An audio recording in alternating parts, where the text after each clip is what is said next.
আজকে কি হলো? এখানে এখন প্যারাডাইসের ছবি হচ্ছে, ইন্ডিয়ান প্যারাডাইস ফ্লাইক্যাচার। সাধারণত আমরা পাখির হ্যাবিটেটকে ডিস্টার্ব করি না, ডিস্টার্ব না করে যেটুকু ছবি তোলা যায় সেটুকু ছবি তুলছি। আচ্ছা, কতক্ষণ এসেছেন আপনারা? আমি এসেছি 6:30টার সময়। 6:30 থেকে ছবি তুললেন। কতজন এসেছেন আপনারা? আছেন, অনেকে আছেন, এক্স্যাক্ট জানি অনেকে আছে। আপনার নাম? অনিশ। আপনি কোথা থেকে এসেছেন? আমি এসেছি দমদম থেকে।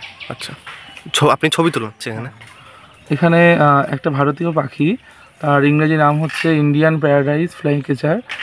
ওটার বাসার সন্ধান পেয়েছে। ওটা মূলত তোমার সচরাচর দেখা যায় না, তো বাসাটা একদম লোকালয়ের মধ্যে করেছে যেহেতু, তো চোখে পড়া এরকম যারা পাখি প্রেমী রয়েছে ওদের কাছে খবর যাওয়াতে বিভিন্ন দূর দূরান্ত থেকে, কলকাতা বলো, হালিশহর বলো, এরকম জায়গা থেকে সমস্ত পাখি প্রেমীরা প্রায় গত 5-6 দিন ধরে এরকম দিনে 20 জন, 25 জন, 15 জন এমন করে কন্টিনিউ তারা এসে ফটোগ্রাফি, ভিডিওগ্রাফি করে নিয়ে যাচ্ছে। বাচ্চা কটা ছিল?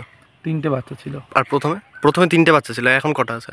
এখন তোমার 13 তারিখে একটা উড়ে গেছে, 14 তারিখে একটা উড়ে গেছে, আজ 15 তারিখ সকালে একটা উড়ে গেছে। আচ্ছা, এখন নেই? এখন নেই। মোট কটা পাখি ছিল এখানে? মোট 3টে বাচ্চা আর ফিমেল আর মেলটা, বড় যে পাখিগুলো 5টাই ছিল, কিন্তু ওই প্রজাতির পাখি অন্য কালারের সাদা রঙেরও দেখা যায় মাঝে মাঝে। আচ্ছা, এটা কোথায় হয়েছে?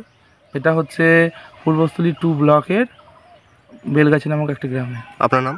আমার নাম হচ্ছে সৌরভ দাস। এলাকাবাসী? আমি এই এলাকাবাসী সৌরভ দাস।